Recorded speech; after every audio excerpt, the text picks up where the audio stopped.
Bueno, y tenemos con nosotros al diputado José Horacio Rodríguez, aquí este miércoles. Bienvenido, José Horacio, querido. José Horacio de la casa. Hola, José Horacio. José Horacio de la casa. Sí, totalmente. Hay un tema muy importante, recurrente, que yo voy a permitir que Nairobi haga la pregunta porque, ¿verdad? No, yo le dije a Farideh, bueno, vicepresidenta del Senado. Diana, tengo muchas cosas que Diana, hablar. pero yo el invitado es entiendo que José debemos Horacio. entrevistarlo a los dos. Entiendo yo.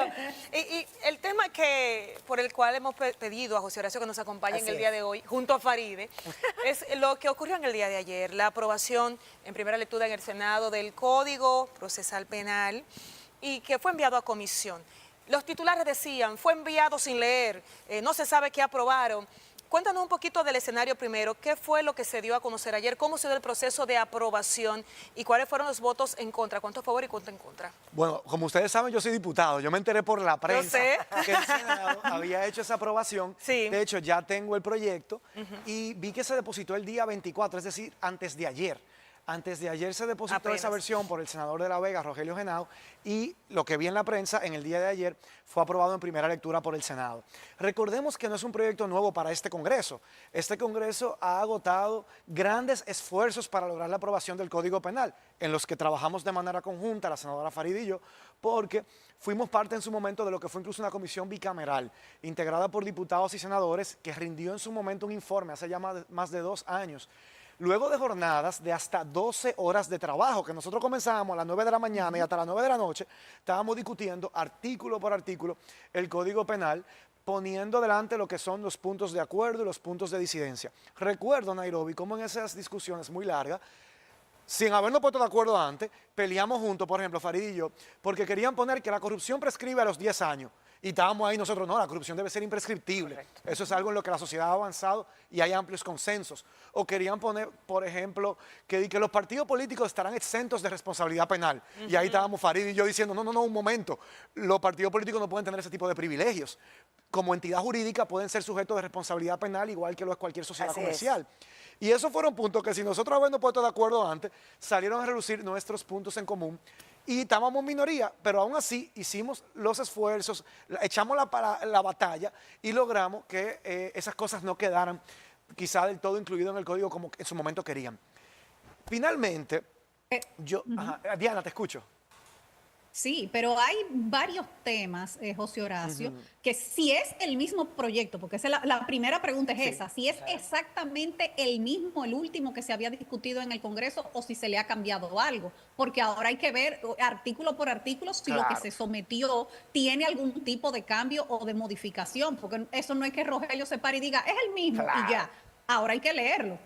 Sobre todo, Diana, porque hay precedentes en el Congreso Nacional. Totalmente. Podemos recordar cómo en el año 2014 se modificó el Código Procesal Penal, se dijo que lo que se estaba sometiendo era una versión igual a una anterior que se había aprobado, y resulta, cuando se abrió una investigación a raíz de una denuncia de la entonces diputada Minuta Vares Mirabal, presidenta de mi partido, que dijo que no, que se había eliminado un párrafo, y no cualquier párrafo, uno que le daba la facultad a la ciudadanía, a los ciudadanos dominicanos y a las ciudadanas dominicanas, de querellarse contra los funcionarios públicos por corrupción. Y ese párrafo se había eliminado y al hemiciclo se había dicho a la sociedad que era la misma versión anterior, que se incluía ese párrafo. Entonces, con esos precedentes que ya existen en el Congreso Nacional, no se puede dar por sentado que porque un legislador diga es el mismo, es en efecto el mismo. ¿Qué procede? Se introduce y eso debe leerse y esa lectura se debe dar en una comisión porque el Pleno no es el escenario para poder leer un código que tiene 419 artículos, que solamente la lectura de ese proyecto toma varios días para comparar y contrastar que en efecto lo que se está depositando, como tú dices, Diana, es lo mismo que ya se había aprobado en una ocasión anterior. Ahora lo que corresponde es que va a una comisión especial que se ha designado a tiempo fijo de 2 semanas, donde esos senadores y senadoras, creo que solamente está la senadora Lía Díaz en la composición, van a revisar el código. Hay que recordar que esta legislatura termina el 26 de julio, salvo que el presidente de la República pida la extensión, habrá un informe, porque fue a plazo fijo que el Pleno decidió, para decir si votan a favor o en contra del código y sus modificaciones. En su momento, cuando se estudió y cuando agotamos ese proceso, José Horacio emitió un informe disidente porque era miembro de la comisión, yo también, que formaba parte de la comisión y según los reglamentos, si usted forma parte de la comisión y no está de acuerdo con algo, que se está aprobando en un proyecto, usted emite un informe disidente, lo presenta al Pleno, que es soberano, y el Pleno vota a favor o en contra de ese informe disidente antes de votar por el informe de la comisión. Lamentablemente, en el caso nuestro, donde estaban varios artículos, incluyendo el de la corrupción, la responsabilidad penal de los partidos políticos, y creo que incluíamos ahí también la de la Iglesia, si no me equivoco, el tema de feminicidio como nuevo tipo penal y sancionatorio, y el tema de las 3 causales, pues solamente fue aprobado por 6 de los senadores presentes. Y los demás, que son mayoría, votaron en contra del informe disidente y a favor del informe del Código. En ese momento, el informe llega a la Cámara de Diputados y perime en la Cámara de Diputados. No fue que perimió, fue que no reunió la votación necesaria. Sí. Eso fue en diciembre del 2021. Y recuerden que el Código es una ley orgánica. ¿Qué significa que es una ley orgánica? Que requiere una mayoría especial para ser aprobada de 2/3 partes de los presentes en la sesión. No basta con la mitad más 1. ¿Por qué? Porque conlleva regulación del ejercicio de derechos fundamentales. Por ejemplo, la privación de libertad, que está regulando el derecho a la libertad individual y personal. Entonces, al ponerle límite a un derecho fundamental, producto como consecuencia de la comisión de un delito, eso hace que sea una ley orgánica. Y por 2 votos, Faride, en la Cámara de Diputados no reunió la mayoría para tener las 2/3 partes, entonces se consideró rechazado. No fue que perimió, fue que fue rechazado. Ahora el curso sería ese de la comisión, si se emite un informe favorable, aunque uno trate de ponerle modificaciones, sabemos bien cómo van a votar en el Senado de la República, porque son menos y han sido coherentes también en su votación, así como nosotros coherentes en nuestras posiciones, y eso irá a la Cámara de Diputados, que ya le tocará en la próxima legislatura, que inicia el 16 de agosto, con la nueva composición de los diputados y las diputadas. El futuro que no estaremos, lamentablemente. El futuro que tú le ves, Horacio, perdón, Diana quiere hacer una pregunta primero. Diana, adelante. No, está bien. Porque quiero entrar en algunos artículos específicos. En algunos artículos, yo sé que Diana va para allá. El futuro que tiene este proyecto que ya ha pasado por tanto, se ha estudiado tanto, se ha hecho todas las propuestas, comisiones. Para la próxima legislatura, ¿cuál es el futuro que ustedes le ven? Mira, yo creo que hay un consenso en un 98% de los artículos del Código. Recordemos que es un código que tiene 419 artículos. Y a veces algún diputado, por una palabra de un artículo, te vota en contra del código completo, porque uno vota sí o no. Yo en su momento, hace unos años atrás, le hice al presidente de la Cámara una sugerencia de procedimiento, porque hay experiencias previas y el reglamento contempla que podría votarse artículo por artículo. Así, si nosotros estamos en contra de 5 o 6 artículos, por esos artículos votamos que no, pero si la mayoría vota a favor, se va aprobando un código producto del consenso. Y en su momento se vio que no era necesario porque se creía que se tenían los votos. Yo quiero ser muy franco aquí y muy sincero. En diciembre del 2021, el código, que le faltaron 2 votos, no se aprobó porque hubo una cantidad de diputados que votaron que no al código porque querían que se eliminara. En el artículo, me parece que 185, que tipifica la discriminación como un delito, es decir, si una persona se niega a ofrecer un servicio público que garantice un derecho, por ejemplo, una atención médica o acceso, por ejemplo, a la educación, basado, por ejemplo, en color de piel, en edad, en sexo, en origen social, una discusión en condición personal, en opinión política, en religión. Y el código contempla, el proyecto que fue depositado por el presidente Pacheco, que fue el primero que dio origen a la discusión en el Congreso en este cuatrenio, también incluía que si alguien se niega a ofrecer el servicio también basado en la orientación sexual de una persona, eso constituye discriminación porque es un trato diferenciado basado en una condición personal de una persona que le limita el acceso a un derecho y eso se considera discriminación. ¿Qué pasa?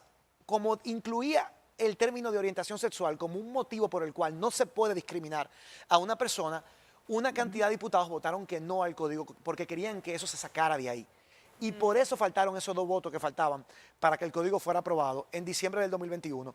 Y ese es el tema que sigue vigente ahora mismo, que sigue generando ruido. Eso es importante, eso es muy importante que tú lo digas, José Horacio, porque siempre se ha dicho que es el tema de las causales lo que tiene frenado el Código Penal. Sin embargo, yo recuerdo, y lo recuerda la sociedad también, que hubo varios puntos polémicos de ese último proyecto que se estuvo discutiendo, que si ciertamente es el mismo, como dice Rogelio, siguen estando ahí. Siguen siendo los mismos puntos polémicos. Y uno de ellos era ese al que tú te estás refiriendo, el tema de la no discriminación por todos los motivos, por religión, por raza, etcétera, incluyendo también el tema de la orientación sexual, que lo sacaron. ¿O se quedó, José Horacio? No, lo sacaron, efectivamente. Y yo quiero decir algo que Faride podrá corroborar en el Senado.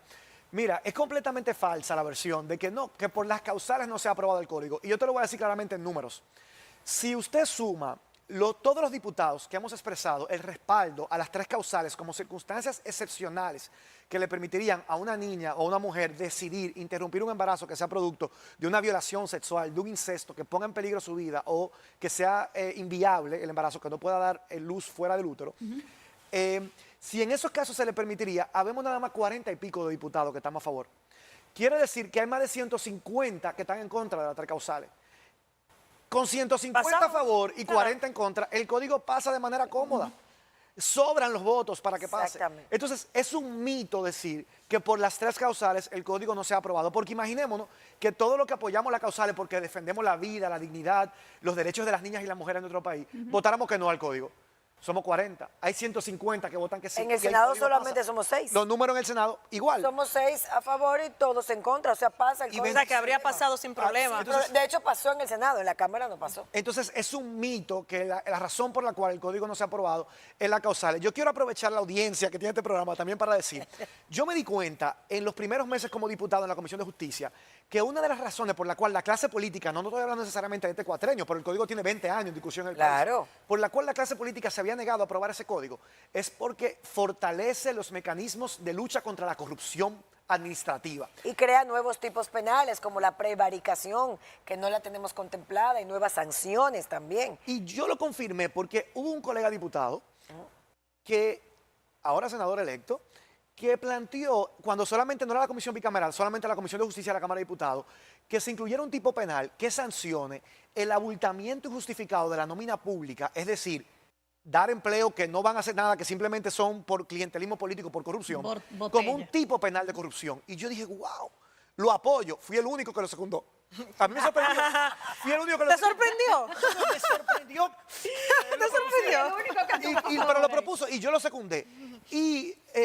Pero hay una risa cuando se propuso eso del resto de los colegas diputados y hubo una que dijo, "Ja, ja, ja", a modo de burla, más fácil se aprueban las causales que ese artículo, que la sanción del abultamiento de la nómina pública Ay, como un por delito de favor, corrupción. pero Y a mí se me claro, abrieron vamos a los ojos, Diana. sincerarnos. Entiendan el panorama. Nairobi, Faride, porque yo dije, wow, le tienen más miedo a sancionar la corrupción Claro. que a aprobar las causales. Totalmente. Y yo ahí dije, por eso es que el código no se ha aprobado. Eso fue en mis primeros meses como diputado, hace ya casi 4 Yo años. me di cuenta de eso hace 8 años. Bueno, porque tú ya hace 8 años eras diputada. Claro. Pero ahí Y yo- sabía perfectamente que la excusa que estaban utilizando era el tema de las 3 causales. Pero ojalá Y finalmente le demos se mantiene, al país perdón, para que no el quede, código. porque sigue con ese tema de la corrupción. Sigue entonces en el proyecto lo de que prescriba la corrupción administrativa. Sí, es el mismo. Ellos la querían poner que prescriba a los 10 años. Exacto. Como Faride, yo, Antonio Tavera, creo que Catherine en ese Sí, momento, Catherine también. presionamos mucho para que sea imprescriptible, logramos rodar la vara a que se ponga a 20 años. Ahí se ve la diferencia, señora, de tener legisladores Claro. como Faride, como Antonio, como Catherine, como lo tuve yo ahí, Sí, que pero como defiendan quiera, no debería prescribir lucha nunca, porque ciudadana. imagínate tú, José Horacio, que ahora Norberto Odebrecht empiece a hablar allá y diga, en el gobierno de Hipólito Mejía fue a fulano y a fulano que yo le di, aquí están las pruebas. En el primer gobierno de Leonel fue a fulano y a fulano que yo le di y aquí están las pruebas. No se va a poder procesar porque ya pasaron 20 años. Estamos de acuerdo contigo, Diana. Nosotros Totalmente. seguimos defendiendo la imprescriptibilidad. De hecho, en el informe que firmamos de manera conjunta, disidente, lo incluíamos. Y explicamos por qué y dijimos que era la tendencia internacional y de todos los organismos incluso que luchan contra la corrupción y a favor de la transparencia de todos los estados democráticos. Y además dijimos que fuimos parte de Marcha Verde Claro. y que la ciudadanía dominicana demostró que sí le importa el tema de la corrupción porque se ha dado cuenta que nos empobrece como país cuando los funcionarios públicos roban el dinero y empobrecen a todo un país robándose lo que sirve para que haya medicina en los hospitales, para que haya agua, que llegue a los hogares. Entonces ya hay una conciencia ciudadana que reconoce que ya se tiene que acabar esa mala costumbre de robar. Y nosotros lo defendimos en la comisión. Ojalá que en el nuevo Congreso haya legisladores que asuman también esas causas ciudadanas y sigan defendiendo la imprescriptibilidad de la corrupción en la discusión del Código Penal que se abre a partir de esta Ojalá. semana que se reintroduce en el Senado, pero que continuará en las próximas semanas y meses. Ojalá, porque estos dos que están aquí ya se van. Ya no está. Ay, qué Ya pena. no estaremos, pero yo espero que haya más sensatez. Gracias, José Horacio, de verdad por habernos acompañado. ¿Qué Gracias por falta haber... vas a hacer en ese congreso? ¿Qué falta van a hacer los dos en ese congreso? ¿Qué falta van a hacer? Bueno, gracias por haberse ejercido con tanta responsabilidad como congresista de la circunscripción número 1, que es la mía. Estoy también muy orgullosa porque independientemente de que muchas personas puedan tener algún tipo de diferencia de criterios, José Horacio ha sido un diputado cumplidor, responsable, acucioso, estudioso y con concepto para poder debatir ideas en el respeto y tratar de crear consensos, porque me tocó ser la presidenta de una comisión donde él fue diputado, que fue la Comisión del Ordenamiento Territorial, que sacamos una ley que tenía 14 años tratando de secuestrarse allí por intereses y nosotros pudimos parirla y hacerla posible. Ojalá que más diputados como José Horacio lleguen al Congreso. Gracias, Yo sé que vas a seguir gracias hacia adelante. A todos ustedes lo propio digo, y seguiremos trabajando. Ha sido un honor representar a la circunscripción número 1 del Distrito Nacional en estos 4 años, y seguiremos trabajando hasta el último día. Nos queda un mes, y hoy logramos que se apruebe una ley nuestra en la Cámara de Diputados, que ojalá en el Senado, Farideh, tú puedas en estas últimas semanas empujar, Aprovechando. que establece la obligatoriedad de celebración de debates electorales como una forma de fortalecer la Buenísimo, democracia sí, dominicana. lo Ay, vimos. ojalá que sí. Así que seguimos Hacemos trabajando. con esto la pausa, señores. Gracias, José Horacio Rodríguez. Cuando regresemos, vamos a hablar de ludopatía y vamos a bailar un poco con nuestra queridísima artista. ¿Quién no se acuerda de los New York Band, señores? Ay, Dios mío. Que hoy me enteré que comenzó con 15 años. Sí. Con 15 Una añitos. niña. Vamos a disfrutar del resto del contenido cuando regresemos.